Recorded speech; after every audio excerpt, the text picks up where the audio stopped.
करते हैं बुलेटिन 100 की शुरुआत। मैं हूं बरखा शर्मा। मॉनसून सत्र से पहले केंद्र सरकार ने आज सर्वदलीय बैठक बुलाई। बैठक में प्रधानमंत्री नरेंद्र मोदी भी शामिल होंगे। सुबह 11 बजे से शुरू होगी सर्वदलीय बैठक। लखनऊ में आज संघ की अहम बैठक। यूपी के बीजेपी सहित सभी संगठनों के प्रमुख पदाधिकारियों की समन्वय बैठक में सीएम योगी हो सकते हैं शामिल। संघ के सरकार्यवाह दत्तात्रेय हसबोले और सह सरकार्यवाह अरुण कुमार लेंगे बैठक। संसद के मानसून सत्र से पहले आज सोनिया गांधी ने पार्टी सांसदों की बैठक बुलाई है। सरकार को घेरने की रणनीति पर होगी चर्चा। कांवड़ संघों ने उत्तर प्रदेश में कांवड़ यात्रा न करने का फैसला लिया। यूपी सरकार से बातचीत के बाद कांवड़ संघों का निर्णय। कांवड़ यात्रा को लेकर सुप्रीम कोर्ट में सोमवार को होगी सुनवाई। सुप्रीम कोर्ट ने कांवड़ यात्रा को लेकर योगी सरकार को खुद फैसला लेने को कहा था। कोरोना को देखते हुए उत्तराखंड सरकार पहले ही कांवड़ यात्रा पर रोक लगा चुकी है। कश्मीर में सुरक्षा बलों को एक बार फिर से बड़ी कामयाबी हाथ लगी है। सुरक्षा बलों ने एक आतंकी वेबसाइट का भंडाफोड़ किया। इस दौरान पुलिस ने 5 आरोपियों को गिरफ्तार किया है। पुलिस ने आतंकियों के पास से 2 लैपटॉप, एक टैबलेट, 32 मोबाइल फोन और 4 हार्ड डिस्क, 7 मेमोरी कार्ड्स के साथ एक डूडल बरामद किया है। बढ़ते हैं अगली खबर की ओर।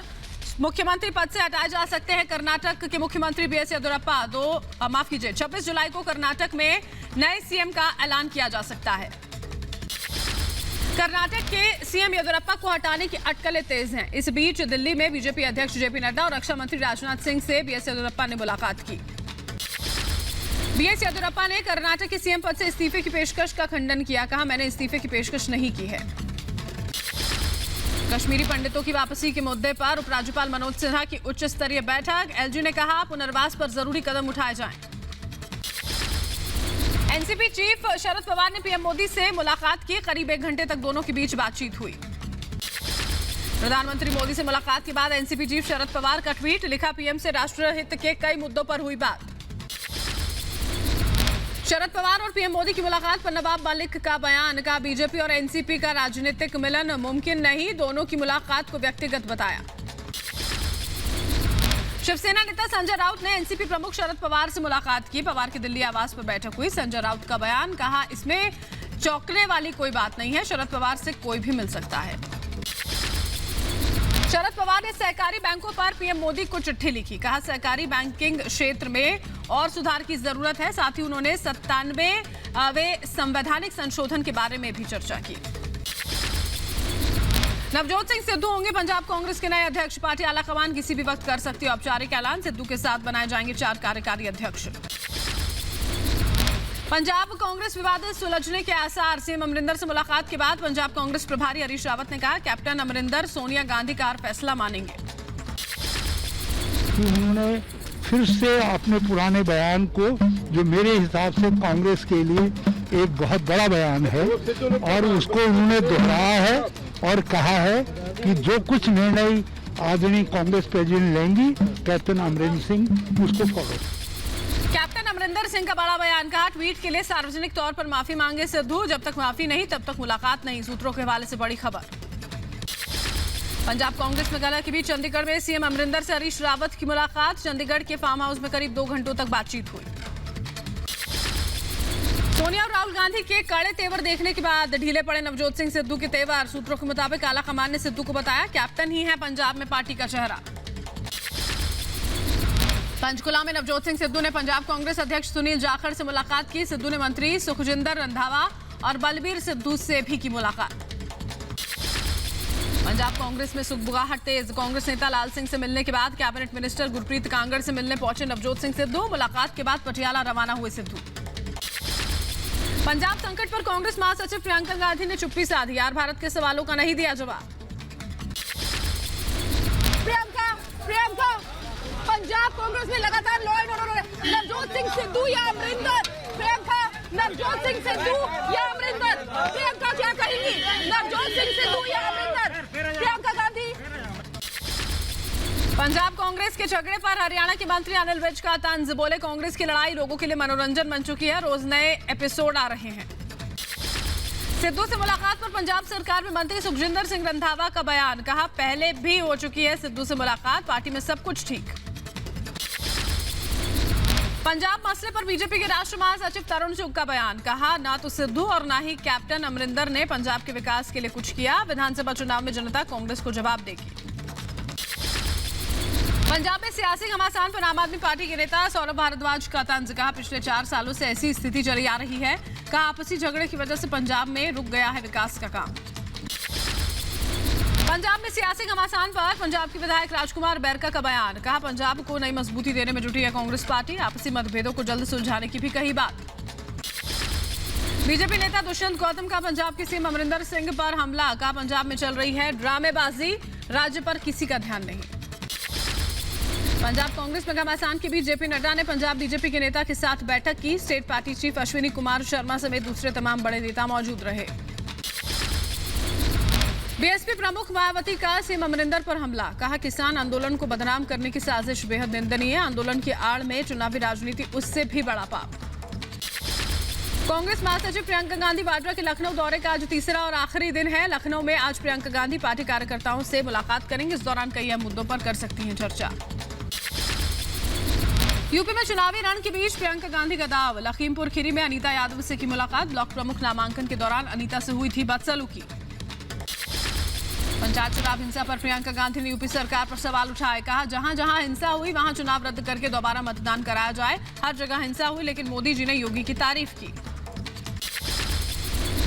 यूपी के सीतापुर पहुंची प्रियंका गांधी। सीतापुर में कांग्रेस समर्थकों से बातचीत की। 3 दिन के यूपी दौरे पर हैं प्रियंका। लखनऊ में प्रियंका गांधी ने कांग्रेस कार्यकर्ताओं का जोश बढ़ाया। कहा आज से चुनाव तक 24 घंटे काम करना और डरना नहीं है। प्रियंका वाड्रा की यूपी दौरे को लेकर मंत्री मोहसिन रजा ने राजनीतिक पर्यटन इसे कहा और अगर कुछ करना ही है तो कांग्रेस परिवार ने किसानों की जो जमीन अधिग्रहित की है उसे वापस लौटा दे। लखनऊ में प्रियंका गांधी के मौन धरने को लेकर केस दर्ज। प्रियंका गांधी और कांग्रेस कार्यकर्ताओं पर कोविड प्रोटोकॉल के उल्लंघन का आरोप लगा। कांग्रेस पर बीजेपी के राज्यसभा सांसद राकेश सिन्हा का तंज। कहा पार्टी पर परिवारवाद हावी। राहुल, प्रियंका और सोनिया में सिमट कर रह गई है पार्टी। लखनऊ में संघ की बड़ी बैठक जारी। 2 दिनों तक चलने वाली बैठक में सरकार संघ और संगठन में समन्वय को लेकर चर्चा करेगी। सरकार के कामकाज की समीक्षा होगी। यूपी में जड़ें मजबूत करने में जुटी निषाद पार्टी। सुल्तानपुर में कार्यकर्ताओं को एकजुट करने की कोशिश। मुखिया संजय निषाद ने 2022 यूपी चुनाव में फिर से सीएम योगी की सरकार बनने का दावा किया। जबरन धर्मांतरण मामले में उत्तर प्रदेश की एटीएस ने महाराष्ट्र से 3 और आरोपियों को गिरफ्तार किया। पुलिस के मुताबिक तीनों महाराष्ट्र में धर्मांतरण का नेटवर्क चलाते थे। तीनों आरोपियों की गिरफ्तारी नागपुर से हुई। उत्तर प्रदेश में गौकशी करने वालों के खिलाफ लगातार कार्रवाई की जा रही है। मुरादाबाद में एक आरोपी की करीब 32 लाख की संपत्ति जब्त की गई। मशहूर उर्दू शायर मुनव्वर राणा का यूपी सरकार को लेकर बड़ा बयान। बोले अगर दोबारा यूपी में योगी आदित्यनाथ की सरकार बनी तो मैं प्रदेश छोड़कर चला जाऊंगा। अपने विवादित बयानों की वजह से सुर्खियों में छाए रहते हैं मुनव्वर राणा। आपका अभी हाल ही में एक बयान आया है जिसमें आपने कहा है कि ओवैसी की मदद से अगर योगी जीतेंगे तो मैं मतलब यूपी छोड़ जाऊंगा। क्या ऐसा आप कहते हैं? हाँ मैंने कहा है वैसे। राजस्थान के मुख्यमंत्री अशोक गहलोत ने प्रदेश में बेरोजगारी को लेकर बयान दिया। बोले सरकार सभी को प्रदेश में सरकारी नौकरी नहीं दे सकती है। राज्यों के अंदर सभी को सरकारी नौकरी देना असंभव। संसद सत्र के मॉनसून सत्र से पहले आज उपराष्ट्रपति वेंकैया नायडू ने सर्वदलीय बैठक बुलाई। सोमवार से शुरू हो रहा है मॉनसून सत्र। सभी अधिकारियों के लिए मुख्यमंत्री योगी आदित्यनाथ के निर्देश। सुबह 10 से 12 बजे तक कार्यालय में रहने का आदेश दिया। फील्ड में तैनात अधिकारी भी कार्यालय में बैठेंगे। जेवर एयरपोर्ट पर मुख्यमंत्री योगी आदित्यनाथ को अधिकारियों ने प्रेजेंटेशन दी। बोले यूपी के लोगों के लिए साबित होगा मील का पत्थर। दिल्ली सरकार और उपराज्यपाल में तकरार की नई किश्त। डिप्टी सीएम मनीष सिसोदिया ने एलजी को चिट्ठी लिखी। सरकार के कामकाज में दखल पर जताई आपत्ति। कम नहीं हो रही है बंगाल के नेता विपक्ष शुभेंदु अधिकारी की मुश्किलें। सीआईडी की 4 सदस्यीय टीम फिर से शुभेंदु अधिकारी के घर पहुंची। शुभेंदु के गार्ड की मौत पर सवाल जवाब। बंगाल विधानसभा उपचुनाव को लेकर तैयारियां तेज। चुनाव आयोग ने चुनाव वाले जिले में मौजूद अधिकारियों को दिए निर्देश। चुनाव से पहले ईवीएम और वीवीपैट की जांच करने की बात कही।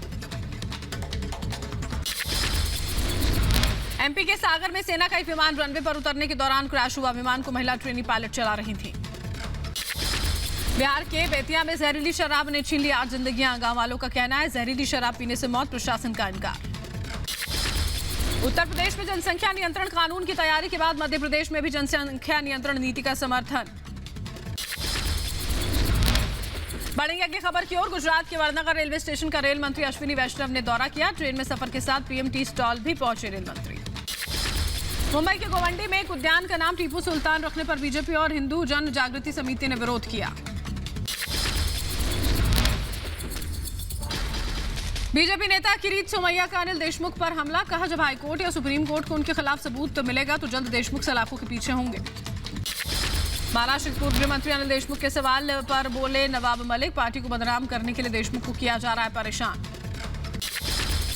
तालिबान में पत्रकार दानिश सिद्दीकी की पार्थिव शरीर को आईसीआरसी को सौंपा गया है। भारत लाने की कोशिशें जारी। अमेरिका ने भारत को एंटी सबमरीन हेलीकॉप्टर की डिलीवरी शुरू की। 2 MH-60R रोमियो सौंपे गए हैं। भारत ने अमेरिका से 21,000 करोड़ में 24 हेलीकॉप्टर खरीदने का करार किया है। एक बार फिर बेनकाब हुआ पाकिस्तान का असली चेहरा। अफगानिस्तान और पाकिस्तान में बढ़ते तनाव के बीच इस्लामाबाद से अफगानिस्तान के राजदूत की बेटी का पाकिस्तान ने अपहरण किया। अफगानिस्तान में सेना और तालिबान के बीच घमासान लगातार जारी। कई जगह युद्ध जैसे हालात। देश में तेल की कीमतों में लगी आग। पेट्रोल के दाम में फिर से 30 पैसे की बढ़ोतरी हुई। तमाम दावों के बीच महंगाई की बेकाबू रफ्तार। एमपी के बालाघाट में 1 लीटर पेट्रोल की कीमत 112 रुपए के पार। महंगाई के खिलाफ बिहार में कांग्रेस का हल्ला बोल। पटना में कांग्रेस कार्यकर्ताओं ने सरकार के खिलाफ खोला मोर्चा।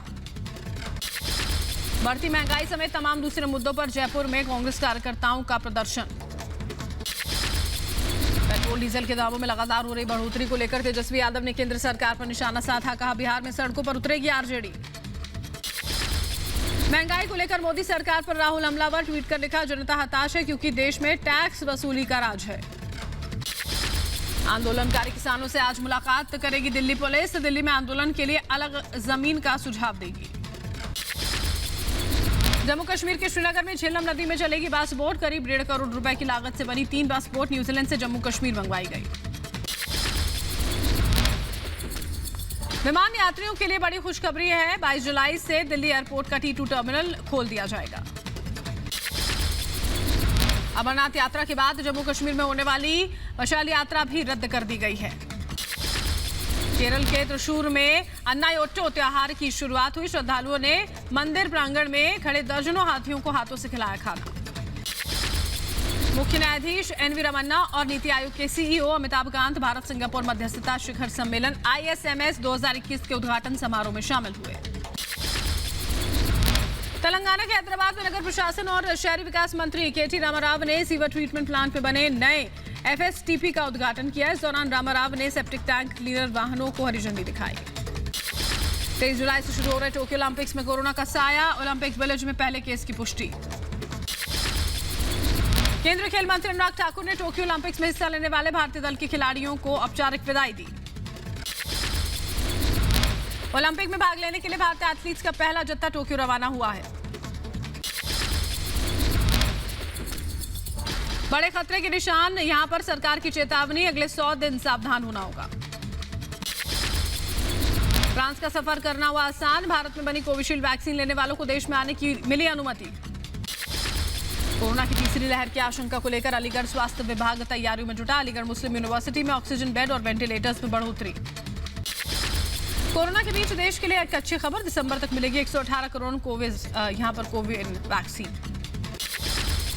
दिल्ली के सरोजिनी नगर मार्केट में देखी भीड़। कोरोना काल में नियमों को भूले लोग, सोशल डिस्टेंसिंग का बनाया मजाक। रांची में वैक्सीनेशन सेंटर पर उमड़ी लोगों की भीड़। वैक्सीन लगवाने भारी संख्या में लोग पहुंचे। असम के उत्तरी कछार हिल्स में लोगों को कोरोना टीकाकरण के लिए स्वास्थ्य कर्मचारियों की अनूठी पहल। कर्मचारी जान जोखिम में डालकर नदी पार करके जाते हैं लोगों का टीकाकरण करने। यूपी के बहराइच में 1.5 वर्षीय बच्ची के साथ बलात्कार और निर्मम हत्या मामले को लेकर यूपी के पूर्व सीएम अखिलेश यादव ने समाजवादी पार्टी के सदस्य प्रतिनिधि मंडल को निर्देश दिया। पार्टी के 7 सदस्य प्रतिनिधि मंडल पीड़ित परिवार से मुलाकात करेगा। दिल्ली NCR में आज हो सकती है झमाझम बारिश। मौसम विभाग ने जारी किया अलर्ट। हिमाचल प्रदेश और उत्तराखंड में बारिश को लेकर मौसम विभाग ने रेड अलर्ट जारी किया। बारिश को लेकर मुंबई में मौसम विभाग का अलर्ट। पुणे से भेजी गई 3 NDRF की टीमें। उत्तराखंड में आज से हो सकती है भारी बारिश। मौसम विभाग ने जारी किया रेड अलर्ट। जम्मू कश्मीर में भारी बारिश और बाढ़ की चेतावनी। 19 से 21 जुलाई के बीच होगी भारी बारिश। गुजरात में बारिश की राह देख रहे हैं डांग के किसान, पैरों में घुंघरू बांधकर इंद्र और वरुण देवता को मनाने की कोशिश। यूरोप के कुछ देशों में आसमानी आफत कहर बनकर टूटी, भारी बारिश के बाद आई बाढ़ से जर्मनी, बेल्जियम और नीदरलैंड्स बेहाल। क्यूबा में सरकार के खिलाफ विरोध प्रदर्शन, सैकड़ों की तादाद में सड़कों पर उतरे लोग। कोरोना के बढ़ते मामलों को लेकर थाईलैंड सरकार ने कड़े किए प्रतिबंध। बाढ़ ने बढ़ाई यूरोप की मुसीबत, जर्मनी, बेल्जियम और नीदरलैंड्स जैसे देशों में भयावह स्थिति। पश्चिमी यूरोप में लगातार बढ़ रही है विनाशकारी बाढ़ से मरने वालों की संख्या, अब तक 150 लोगों की हुई मौत।